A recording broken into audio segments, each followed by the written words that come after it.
celebrando la Reforma Protestante. Usted sabe que este 31 de octubre se celebró un año más de este gran movimiento de la Reforma Protestante que le dio un giro a toda la historia del cristianismo. Busquen su Biblia, por favor, en el libro de Ezequiel,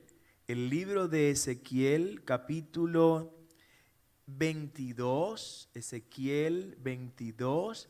Vamos ahí a estar predicando el libro de Ezequiel, uno de los profetas mayores, versículos 28 al 30. Nada más vamos a leer Ezequiel capítulo 22. Léalo junto conmigo aquí y en casa, por favor. Hoy, como dijimos, predicaremos sobre el tema la Reforma Protestante. Quiero que me acompañen en Ezequiel capítulo 22, verso 28 al 30. Leo siempre en el nombre del Padre, del Hijo y del Espíritu Santo de Dios. Amén. Y sus profetas recubrían con lodo suelto, profetizándoles vanidad y adivinándoles mentira, diciendo: así ha dicho Jehová el Señor, y Jehová no había hablado. El pueblo de la tierra usaba de opresión y cometía robo, al afligido y menesteroso hacía violencia, y al extranjero oprimía sin derecho. Y busqué entre ellos hombres que hiciera vallado y que se pusiesen en la brecha delante de mí a favor de la tierra, para que yo no la destruya, y no lo hallé. Amén.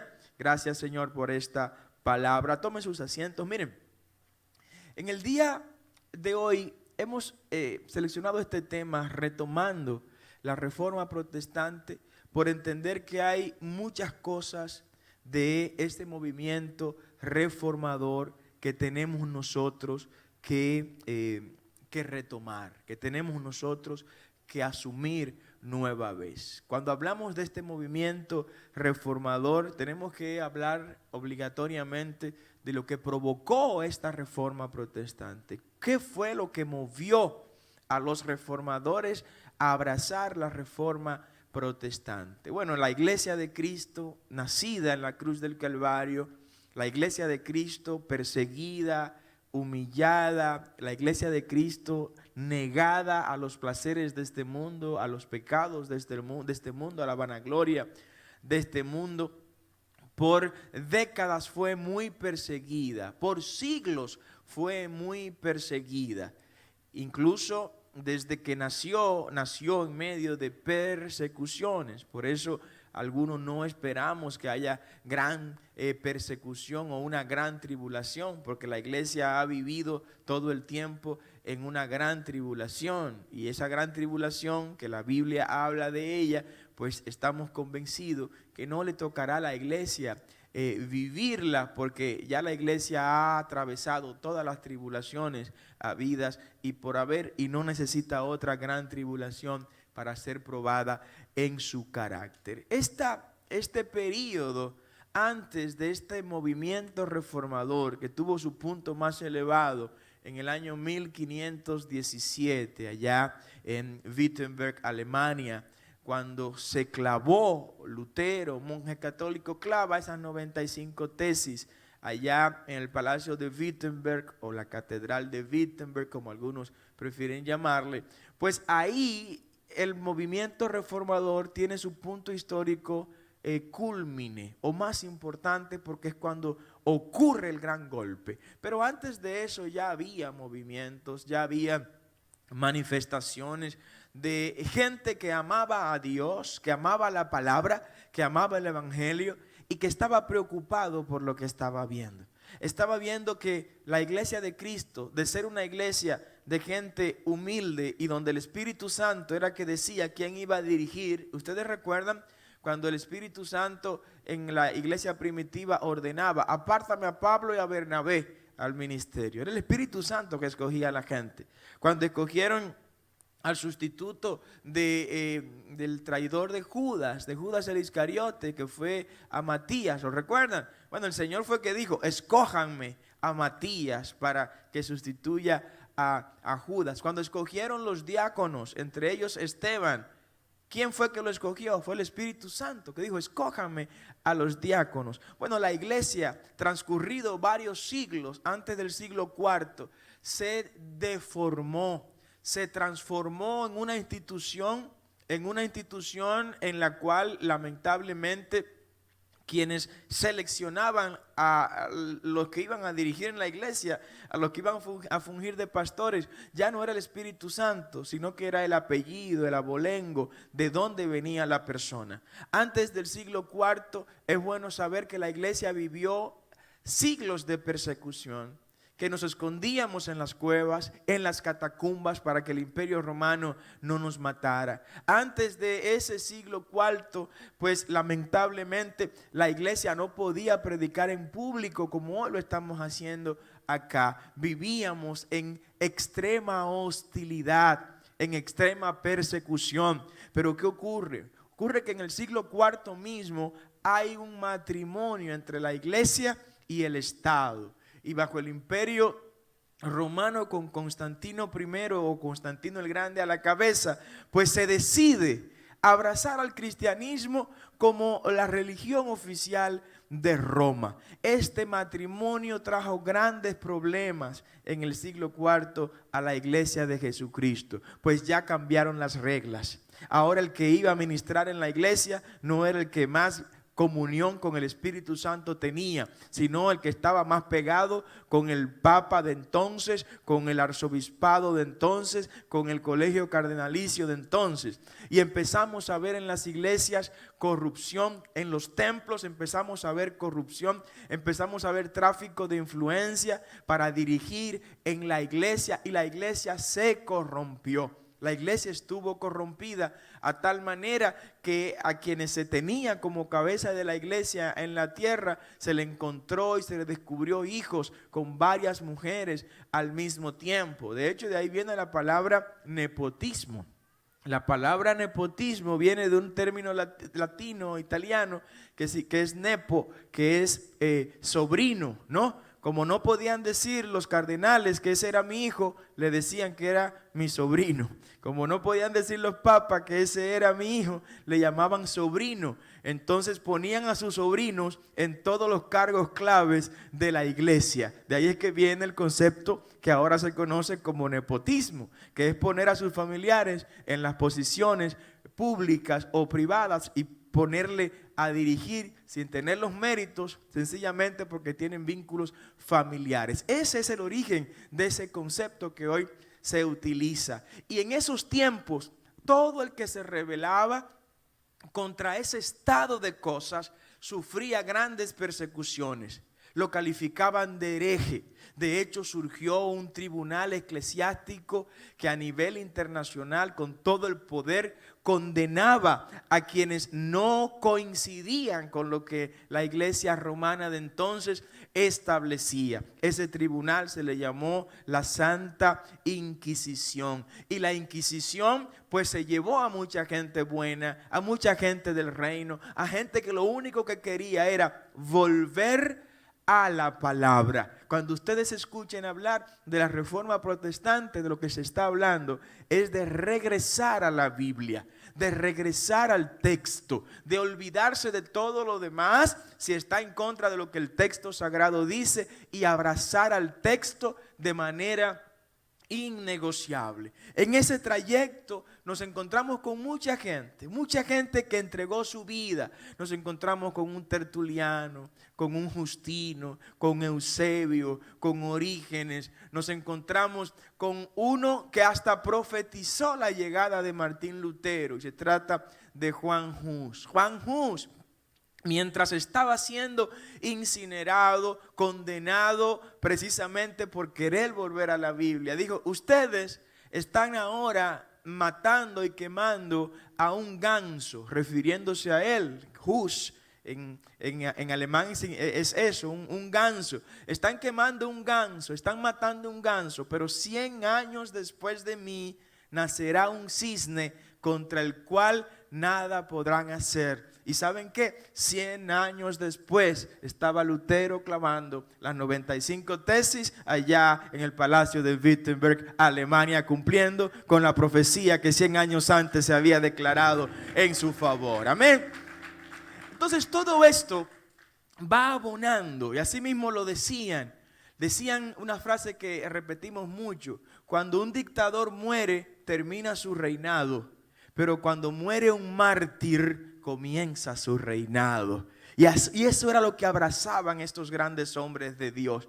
Decía Juan Hus: la ceniza de mi cuerpo van a abonar las tierras donde van a nacer otros creyentes en Cristo Jesús. Veían su sacrificio y su martirio no como el final de una época, de una era, no como el final de su vida, sino como el inicio de otro tiempo de mucha bendición. Este movimiento reformador tuvo brazos por distintos lados. Y usted se va, por ejemplo, a Inglaterra y se encuentra con Enrique VIII. Enrique VIII pues toma, aunque por razones políticas en ese momento, toma y rompe con la iglesia romana, porque no le permitían divorciarse con la esposa que tenía, que era católica, y bueno, se convirtió al protestantismo, y ahí nace lo que se conoce hoy como la iglesia anglicana, donde la cabeza física y humana es el monarca de Inglaterra. Pero todo esto trajo muchos resultados buenos, resultados positivos, y cosas que movieron de manera violenta y agresiva a Lutero a iniciar este movimiento reformador, o por lo menos a continuarlo y convertirse en la figura protagónica de este movimiento. Fue el resurgir en el seno de la iglesia de una práctica económica vergonzosa, como era la venta de las indulgencias. La venta de las indulgencias. Las indulgencias eran unos certificados que vendía la iglesia de Roma, por medio de la cual le decía a quien la compraba: mira, tú me pagas por esta indulgencia tanto, y ese dinero que tú vas a entregar, tan pronto tú lo entregas a la iglesia, el alma de tu familiar que está en el purgatorio va a ser sacada y llevarla entonces a descansar a la gloria. Había una frase que decía: la moneda sonando y el alma subiendo. Entonces, cuando Lutero ve eso y se da cuenta que las indulgencias no solo la estaban vendiendo para engañar a la gente con esa falsa doctrina, sino que si usted en vida tenía dinero suficiente para comprar esa indulgencia, usted la compraba, y no importa lo que usted hiciera, cuando usted muriera, usted tenía la gloria ganada, porque ya usted compró con su dinero lo que usted iba a vivir en el futuro. Lutero dijo: pero eso no tiene asidero bíblico. No veo esto en la Biblia. Todo lo contrario, la Biblia dice que por gracia somos salvos, y esto por medio de la fe. O sea, no hay nada que usted y yo podamos hacer con nuestros méritos personales para alcanzar la salvación. Usted y yo somos salvos por gracia. ¿Y qué es la gracia? Un regalo que no nos merecemos. Eso significa que no podemos comprarlo.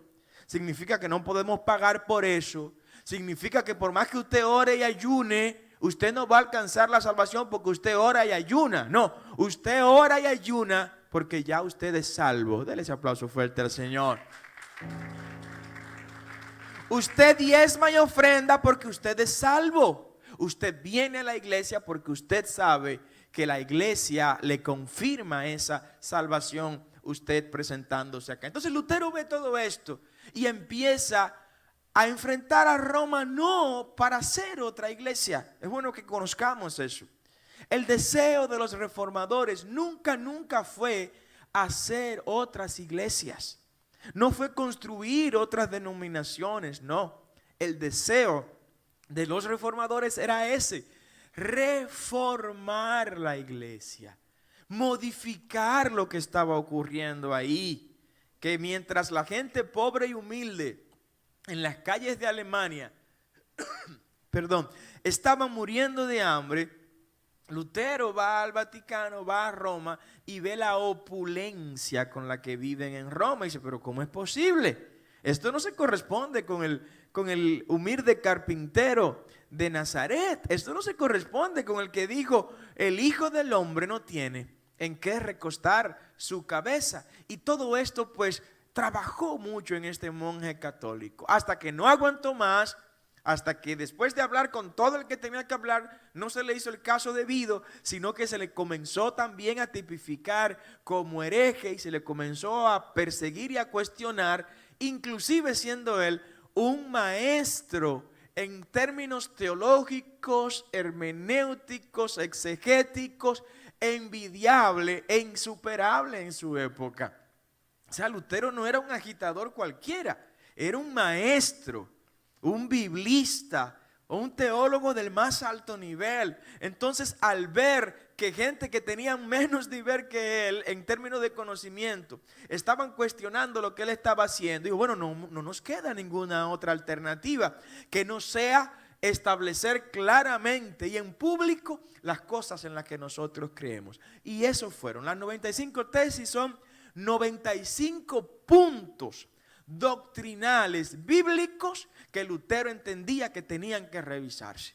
Entre ellos estaba el primero, que por gracia somos salvos.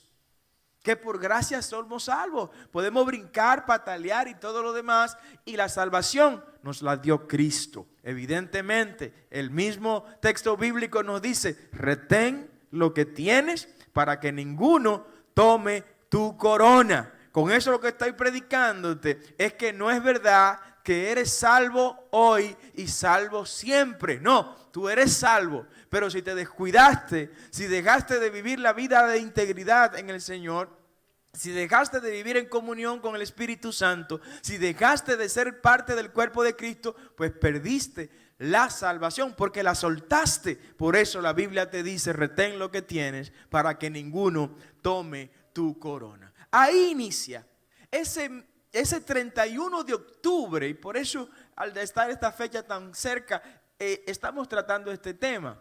Ese 31 de octubre de 1517 se marca un antes y un después en la historia del cristianismo. El cristianismo tiene un antes y un después en ese 1517, ese 31 de octubre. Este movimiento reformador tuvo varias consecuencias. A partir de ahí, Lutero, pues no hubo otra alternativa que no sea comenzar a trillar su propio camino. Y qué bendición más grande que tuvo el apoyo de la gente que en el Imperio Germánico, la Alemania un poco reducida de hoy, estaba en los puestos de dirección. De ahí surge el adjetivo protestante. ¿De dónde viene ese término protestante? ¿Por qué somos protestantes? Todo lo que hemos abrazado la reforma de Lutero. Bueno, somos protestantes y este nombre, este adjetivo surge de una reunión que hubo. Carlos V de Alemania y primero de España. Le tocó ser emperador a Carlos V, jovencito, muy niño. Rey, monarca de esos dos imperios. Él heredó los dos imperios, el imperio español y el imperio germánico. De hecho, es Carlos V el monarca de toda la historia que más territorio tuvo bajo su dominio. ¿Por qué? Porque cuando le tocó heredar el imperio español, fue en el momento de la colonización de América. Ojo con eso. Ya tenía el imperio germánico bajo su dominio. Ahora hereda el imperio español. Pero en el momento en que lo hereda, España estaba colonizando las tierras que habían sido recién, entre comillas, descubiertas por los españoles. O sea que Carlos V tuvo bajo su dominio a Alemania completa como monarca germánico, a España en la península ibérica y todos los territorios que se habían descubierto en la Nueva América. Por eso ningún otro rey podrá superar la cantidad de terreno que tuvo este joven monarca, que siendo rey de España no hablaba el idioma español, pero le tocaba heredar la monarquía española. Ante ese rey tuvo que presentarse Lutero. Ante ese rey tuvo Lutero que ir a defender esos postulados en lo que se conoce como la dieta de Worms. En la dieta de Worms, Lutero fue a explicar a Carlos V qué era lo que él estaba haciendo. Y Carlos V al principio no estaba muy a favor de lo que estaba ocurriendo. Pero entonces llegaron los príncipes del Imperio Germánico en esa audiencia. Y los príncipes del Imperio Germánico le dicen a su rey, a Carlos V, rey, espérate. Lo que Lutero está diciendo es que a partir de su reforma protestante, ninguno de nosotros, que somos tus príncipes de todas tus ciudades y de todas tus naciones, tendremos que pagarle más impuestos y diezmos a Roma. Oh, gloria al nombre del Señor. O sea, Dios empezó a utilizar a esos príncipes, y esos príncipes, ese momento se conoce como la protesta de los príncipes germánicos. Los príncipes germánicos protestaron. Se hicieron protestantes ante el rey Carlos V porque les gustó lo que Lutero le estaba diciendo.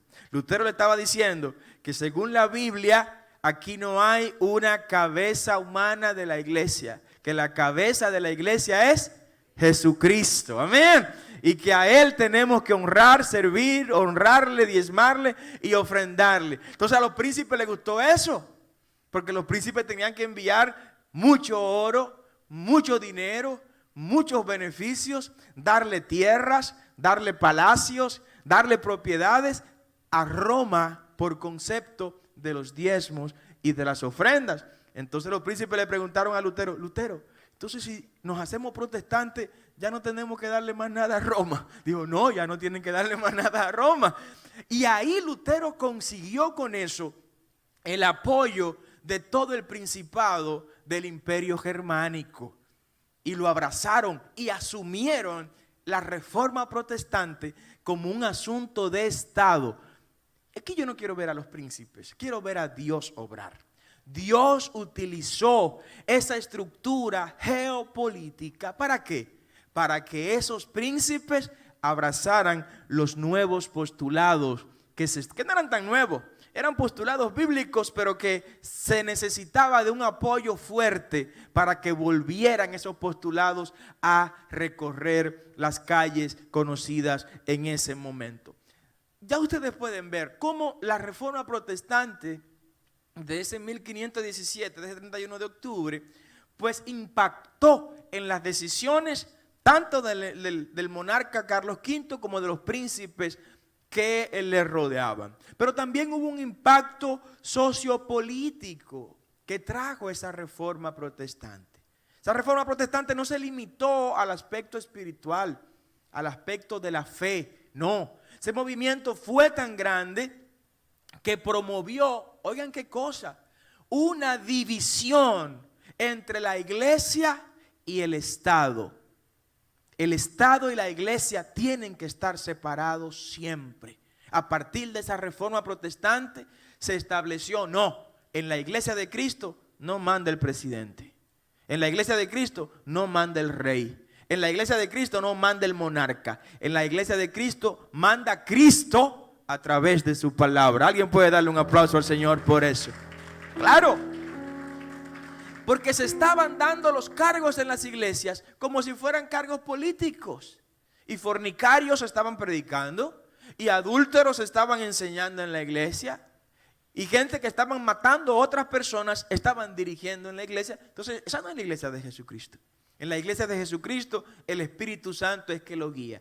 Entonces, es bueno, iglesia, que esto esté siempre claro. El Estado y la iglesia tienen que estar separados.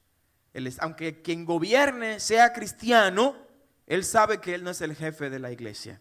Porque la iglesia debe tener la libertad profética, apostólica y pastoral para decirle aún a ese que gobierne, si es cristiano, lo está haciendo mal. Y si no te corriges, ya sabes para dónde tú vas. Amén. Por eso la iglesia tiene que ser independiente.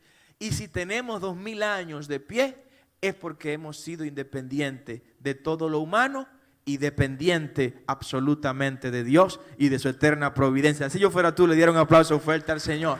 Depender de Dios es un logro que no podemos olvidar. Se consiguió la libertad para que la iglesia de Jesucristo desarrollara su papel profético. No importa. Yo tengo que profetizar como iglesia.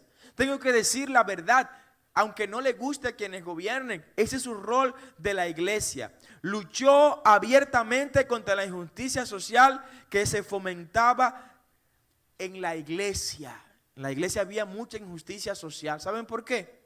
Porque para usted poder ser cardenal, para usted poder ser sacerdote en ese momento, o pastor de la iglesia, para usted ocupar posiciones en el ministerio, tenía que tener un vínculo fuerte con quienes dirigían, con quienes mandaban. Eso se rompió. En el orden político, la reforma protestante también sirvió de plataforma para la creación de la democracia como un sistema de gobierno alternativo para Alemania, Europa y el mundo. Este se caracterizó por la autonomía local y nacional. Ese concepto de la municipalidad, ese concepto de que exista un congreso, de que existan cámaras legislativas, de que exista un poder ejecutivo, que exista un poder judicial, que exista un poder legislativo, todo eso surge con la reforma protestante de 1517, la descentralización de los presupuestos, que ahora el dinero no lo maneja un solo arriba, sino que a una demarcación se le dé un presupuesto y a otra se le dé un presupuesto. Todo eso viene de la reforma protestante. De hecho, cuando usted analiza lo que escribió John Locke, lo que escribió Jean-Jacques Rousseau, lo que escribieron esos grandes pensadores sociopolíticos, se va a encontrar con que tienen un alto componente del pensamiento reformador. Se contribuyó al fin del feudalismo. Sí, fíjense, cuando termina el feudalismo, este sistema económico donde un señor feudal tenía grandes cantidades y extensiones de terreno con un grupo de esclavos, este movimiento dijo: no, hay que hacer reformas agrarias para que cada quien pueda producir la tierra y descentralizar todo eso. Le estamos hablando de que no se limitó este movimiento reformador solo al aspecto religioso. La esclavitud, yo quiero que usted sepa, en el Imperio Británico, ¿quién eliminó la esclavitud? Un legislador llamado William Wilberforce. William Wilberforce era un alumno, discípulo de John Lennon, John Newton, que era un negrero. John Newton era un hombre que cargaba esclavos de África a las colonias británicas y compraba esclavos y lo vendía, pero luego el Señor lo llamó a John Newton. Y John Newton se convirtió al evangelio en Inglaterra, conoció a Jesús, y después que conoció a Jesús dejó de comprar esclavos y vender esclavos. Y tomó de la mano a un niño llamado William Wilberforce, que era hijo de poderosos de la nobleza inglesa, pero él lo instruyó en la iglesia, en el templo, y le dijo lo que tenía que hacer cuando llegara arriba. Y cuando William Wilberforce llega al Congreso, al Parlamento inglés, desde que entró, la primera ley que introdujo fue una ley para abolir la esclavitud en todo el Imperio Británico. Ese niño que escuchaba de John Newton que no se podía ningún hombre esclavizar por la mano de otro hombre, aprendió eso. Y cuando llegó a las alturas dijo: voy a aplicar lo que me enseñaron aquí abajo. Instruye al niño en su camino, y aun cuando esté viejo no se va a apartar de él. Dale ese aplauso fuerte al Señor. Ese mismo John Newton fue el que compuso el clásico mundial, probablemente la canción más conocida cristiana en todo el mundo, Amazing Grace. Amazing Grace. Lo han escuchado, ¿verdad? Y en español, en todos los idiomas está esta canción traducida. Pues bueno, debo decirle que aunque duró más de 3 décadas, William Wilberforce introduciendo ese proyecto de ley en el Parlamento británico, cuando ya estaba agotado, viejo, enfermo y cansado, fueron a decirle a su casa: William, la ley que tiene más de 3 décadas introduciendo y reintroduciendo y que se te había rechazado, acaba de ser aprobada y se eliminó la esclavitud en todo el imperio británico. Gloria al nombre del Señor por eso. Así obra Dios. Pero fíjense cómo eso viene por ese pensamiento wesleyano que tenía William Wilberforce, heredado de John Newton. Se realizó, o como consecuencia del principio del sacerdocio que debían ejercer los padres, se despertó en ellos sentido de responsabilidad por educación de los hijos. Oiga bien, se retomó el papel sacerdotal de los padres en la casa. No, ya no es el tipo que se para con una sotana, que se pone de espalda y que me habla en latín el que manda en mi casa. No, el padre con la reforma protestante volvió a ser el sacerdote de la casa. Volvió a tomar el rol de sacerdote. Ya él sabía que tenía que guiar a su familia al Señor. Sabía que tenía que enseñarlo a leer y a escribir, que vamos a ver más adelante todo esto. En términos del rol de las transformaciones o el aporte sociopolítico que trajo la reforma protestante, se realizó un cambio profundo en las relaciones hombre y mujer. Ojo con eso. Ese es un punto que se ha ocultado, porque es bueno que la iglesia lo sepa. Quedando establecido el derecho de elegir a su pareja basado en el amor recíproco. Antes de la reforma protestante, los matrimonios se daban por conveniencia social y económica. El papá se ponía de acuerdo con el otro papá y decían, tu hijo y mi hija tienen que casarse para que conserven la herencia que tú y yo hemos construido. Porque si uno de los dos se casa con un pobre, vendrá y va a consumir lo que tú y yo hemos construido. Pero si los dos son ricos, se va a conservar lo que hemos creado. Eso se eliminó con la reforma protestante. Y la reforma protestante promovió, no, usted ama a una persona de su otro sexo, cásese con esa persona, forme su vida con esa persona, no importa las barreras sociales, económicas, ni siquiera ideológicas que haya. Eso fue un logro también de la reforma protestante que se ha querido ocultar. Pero también se ha querido ocultar que la reforma protestante sí que de verdad equipó a la mujer, valoró a la mujer, le dijo a la mujer, ustedes no son seres de segunda. Ustedes no son un ser accesorio, no. Ustedes pueden ocupar esos roles que en términos humanos, administrativos, puede ocupar también el hombre. El impacto económico de la reforma protestante. Oh, ¿cómo, padre? En la economía. La reforma protestante también trajo grandes cambios y transformaciones en la economía. ¿Sabe por qué? Porque creó lo que se conoce como una ética laboral. La reforma protestante volvió a decirle al hombre, mire, el que no quiere trabajar, que tampoco coma. Que no esté dependiendo de las migajas que le van a dar. El que no quiere trabajar, que sepa que no va a comer. No puede estar robando, no puede estar delinquiendo, no puede estar mendigando o esperando que otro me dé unas migajas para yo poder comer y sostener a mi familia. No, trabaje y susténgase, como dice la Biblia, con el sudor de su frente. Oh, ¿qué trajo eso como consecuencia? Que los países económicamente más desarrollados del mundo, ¿qué son? ¿Protestantes? ¿Protestantes?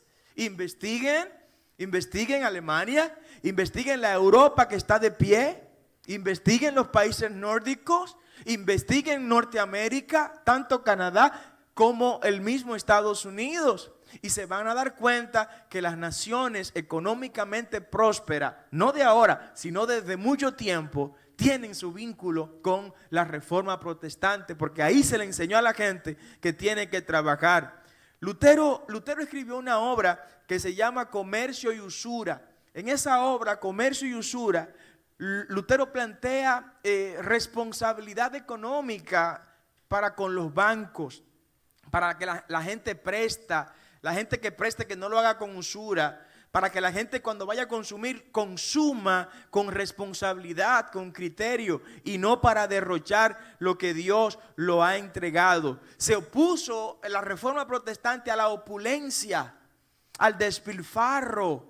¿Por qué? Porque la reforma protestante abraza el modelo de José de la economía, guardar cuando estamos en las vacas gordas, para que si viene la vaca flaca no tengamos que salir a coger prestado por ahí, ni a vender la casa que tenemos, ni a ponernos la mano en la cabeza. No, cuando haya vacas gordas, cuando usted esté bien económicamente, ahorre, guarde, almacene, invierta bien. Si no le gusta el dinero en efectivo, invierta bien en activos que mañana pueda transformarlo en dinero en efectivo.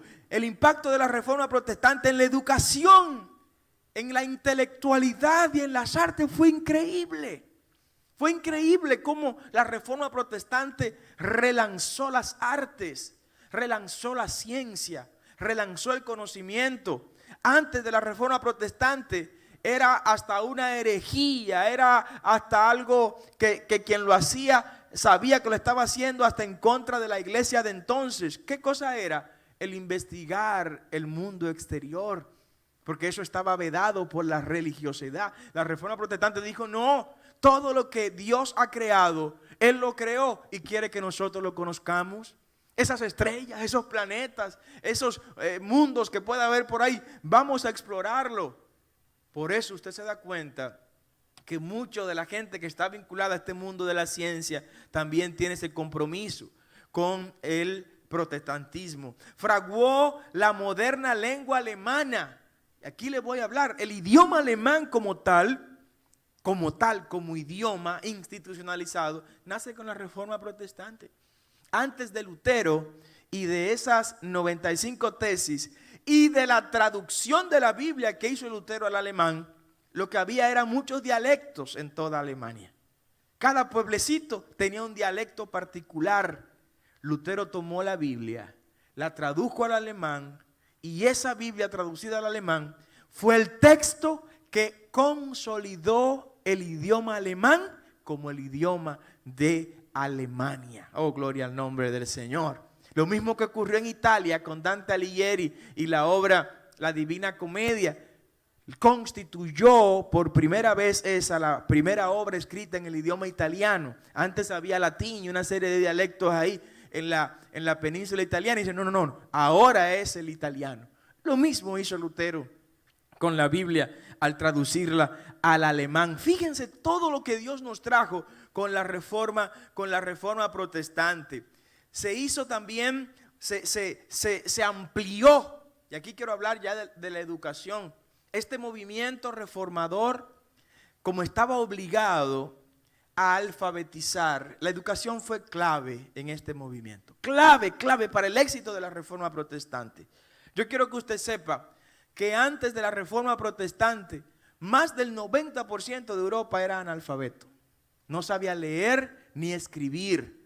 Después de la reforma protestante, décadas después apenas, la cifra se había invertido. Y ya el 90% sabía leer y escribir. ¿Saben por qué? Porque los reformadores dijeron, estamos diciendo que hay que volver a la Biblia, pero si la gente no sabe leer la Biblia, ¿a cuál Biblia van a volver? ¿Y qué hicieron? Empezaron a crear mecanismos de educación amplios, efectivos y acelerados. Y una de esas figuras clave fue Philip Melanchthon. Philip Melanchthon fue el colaborador más estrecho y cercano de Lutero en esta área de la educación. Un símbolo de la educación mundial. Si ustedes investigan sobre su vida se van a dar cuenta de esto. Y se aceleró en la eliminación o reducción del analfabetismo en toda Europa.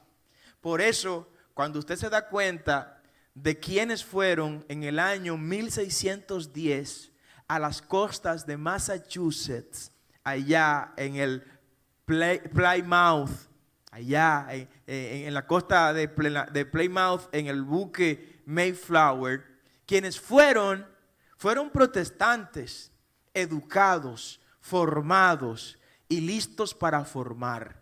Diferente a los que entraron aquí en 1492, que no eran ni formados, ni preparados, ni nada por el estilo. Eran gente desechada de las cárceles españolas.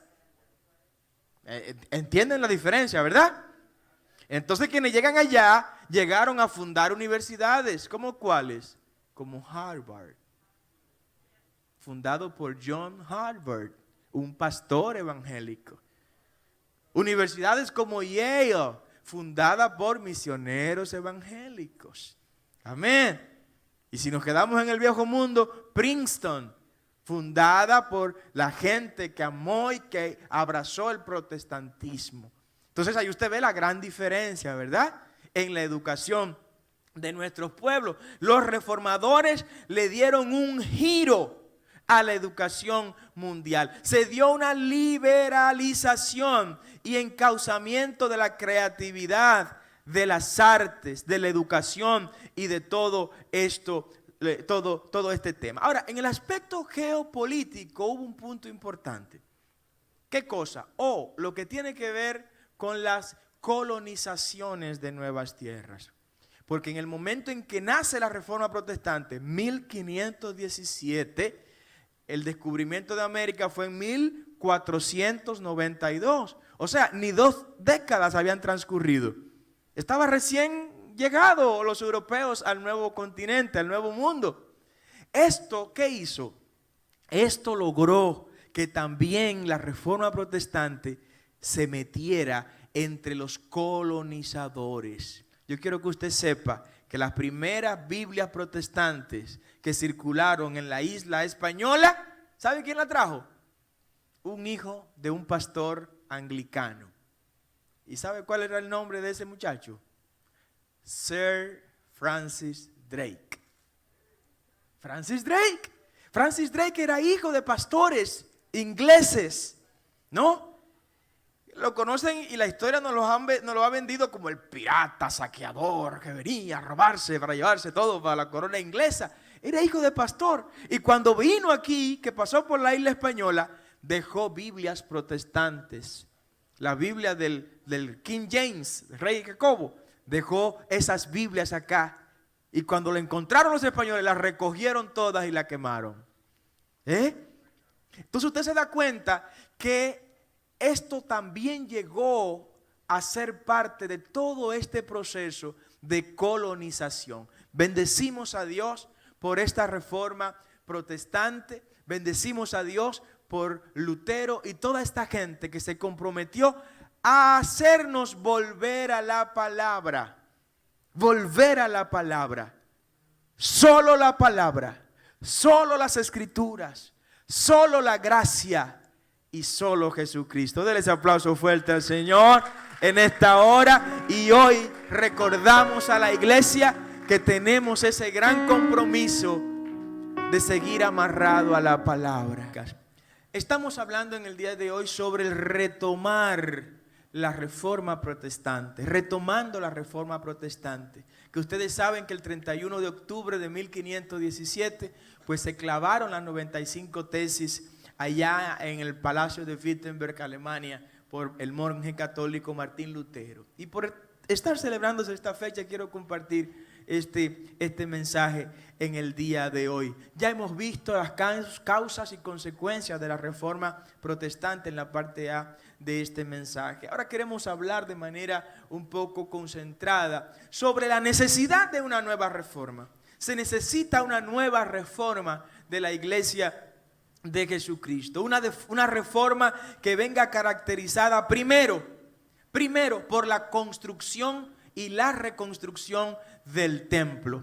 Toda buena reforma, para que la reforma sea eficiente, debe iniciar reconstruyendo el templo. Eso ocurrió en aquella ocasión, recuerda, cuando Ciro dio el decreto diciéndole a todos los judíos que estaban en la periferia del reino medo-persa: vuélvanse, estoy a la altura de Esdras capítulo 1 verso 4, vayan y reconstruyan el templo al Dios eterno, al gran Dios, para que haya una reforma en tu vida. En esta hora te digo, tienes que construir el templo de Jehová. ¿Y cuál es el templo de Jehová en esta dispensación? Tú y yo somos el templo del Espíritu Santo de Dios.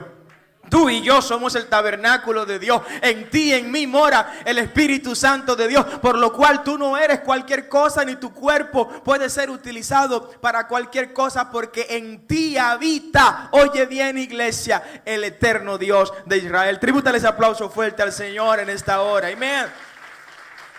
Una reforma efectiva nos lleva nuevamente a la palabra.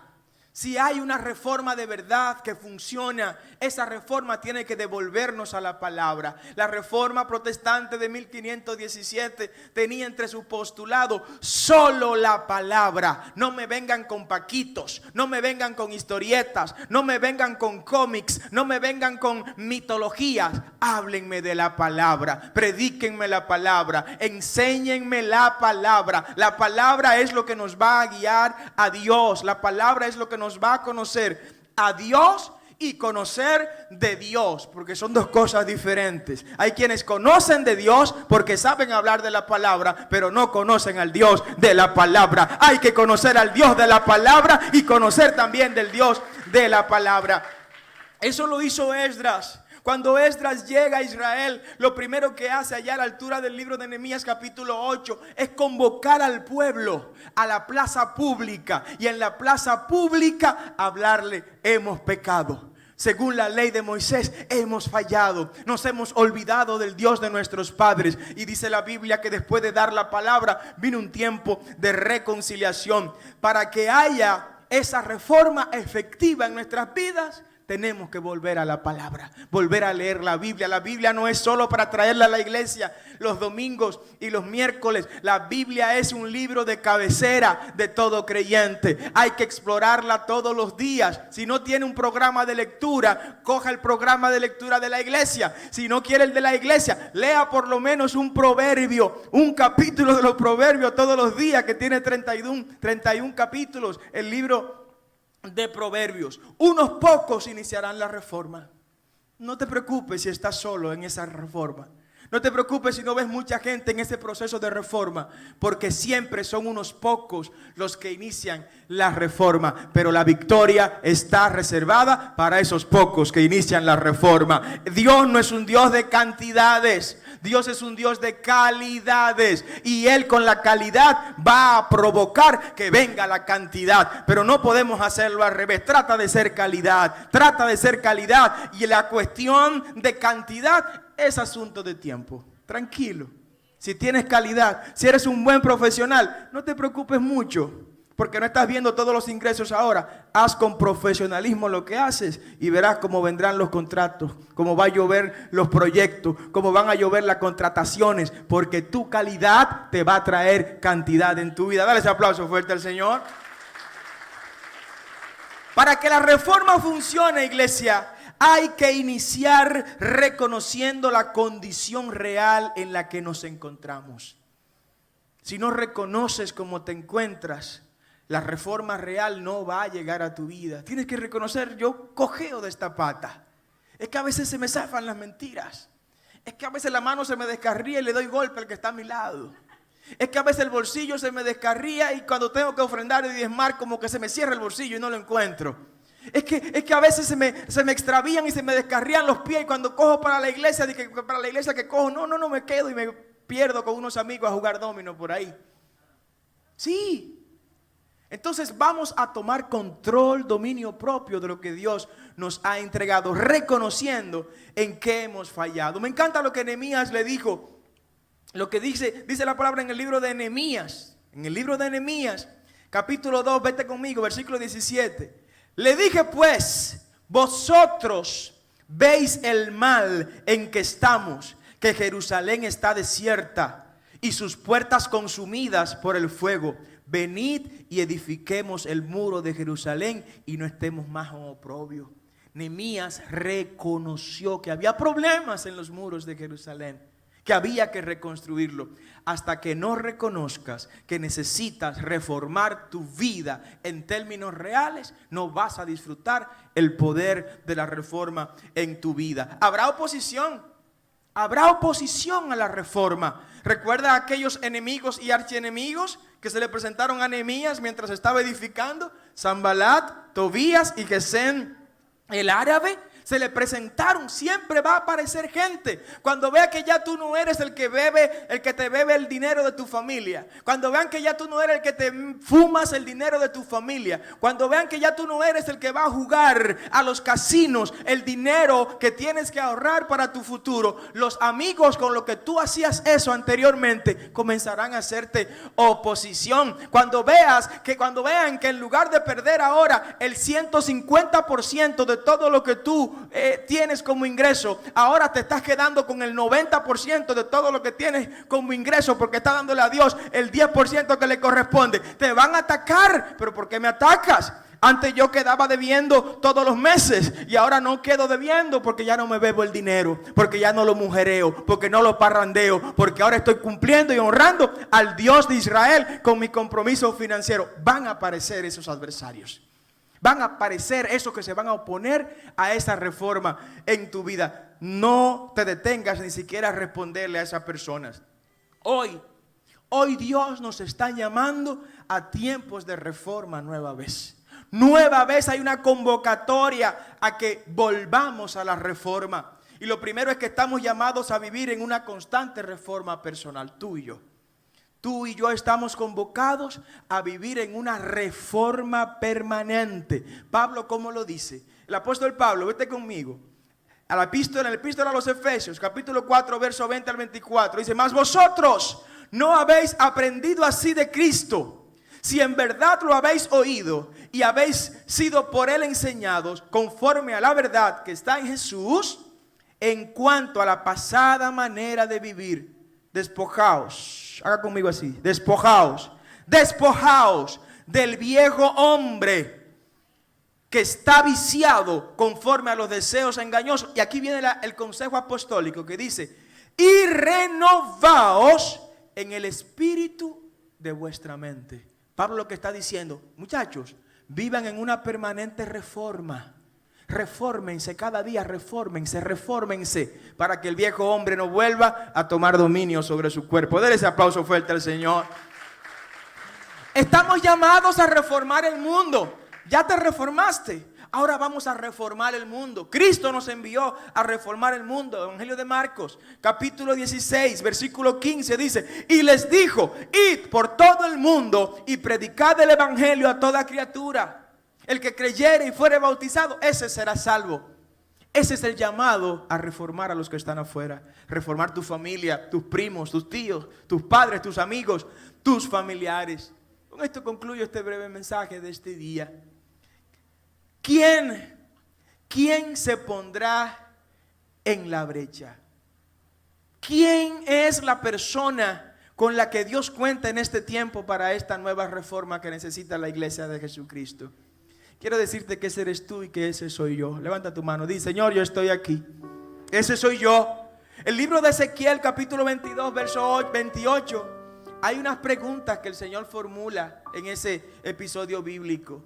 Y dice en el verso 28, y sus profetas recubrían con lodo el suelo, con lodo suelto, profetizándoles vanidad. Profetas que hablan mentira, profetas que para engañar a la gente le dicen cosas que no son, que vienen cosas que nunca van a venir para entretener a la gente.